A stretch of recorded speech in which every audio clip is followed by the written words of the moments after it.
На склоне Масличной горы стоит одна из самых необычных церквей Иерусалима – Доминус Флевит. Ее название с латыни переводится просто и необычно – «Господь плакал». Именно здесь, по преданию, остановился Иисус Христос перед входом в город. Посмотрел на Иерусалим и заплакал. «Придут на тебя дни, когда враги твои обложат тебя окопами и окружат тебя, и смутят тебя отовсюду, и разорят тебя, и побьют детей твоих в тебе, и не оставят тебе камня на камне за то, что ты не узнал времени посещения твоего». Перед ним был второй храм, последний, сияющий. Но он видел другое – разрушение, кровь, пустоту. Спустя всего несколько десятилетий это пророчество сбылось. В 70 году нашей эры войска Тита разрушили город до основания. От храма осталась лишь подпорная стена – стена плача. Современный храм построен в 1955 году архитектором Антонио Барлуччи.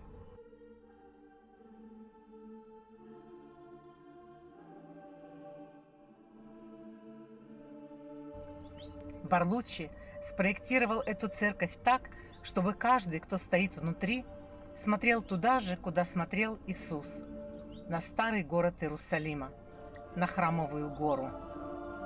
Поэтому алтарь здесь обращен не на восток, как в других церквях, а на запад, прямо на город. Барлуччи сделал невозможное, превратил эмоции в архитектуру. Купол, как слеза, а за стеклом алтаря символ, от которого невозможно отвести взгляд. Крест на фоне купола скалы, как бы соединяющие разные эпохи и веры. На алтаре мозаика, курица, собирающая птенцов под крылья. Это визуальный перевод слов Христа. Иерусалим, Иерусалим, избивающий пророков и камнями побивающий посланных к тебе. Сколько раз хотел я собрать детей твоих, как собирает птица птенцов своих под крыльями, а ты не хотел. Это не просто украшение алтаря.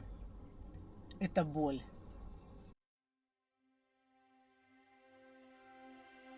Но самое необычное под ногами. Во время строительства здесь были найдены остатки византийского монастыря V-VII веков, и прямо в современном храме встроены древние мозаики.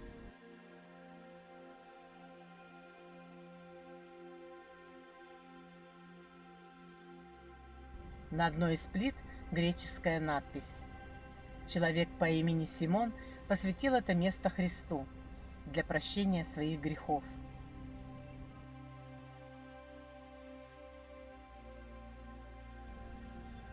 Представляешь, ты стоишь там, где кто-то молился 1500 лет назад.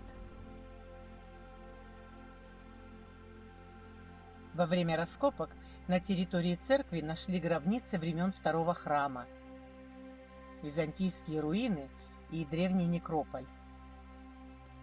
60 гробниц времен второго храма и начала византийской эпохи, 122 ассуария и 7 саркофагов. Надписи на иврите, арамейском и греческом. Следы людей, живших здесь 2000 лет назад. Это место использовалось с периода второго храма до византийской эпохи. Возможно, здесь хоронили первых иудео-христиан. Тех, кто жил между двумя мирами – иудаизмом и зарождающимся христианством.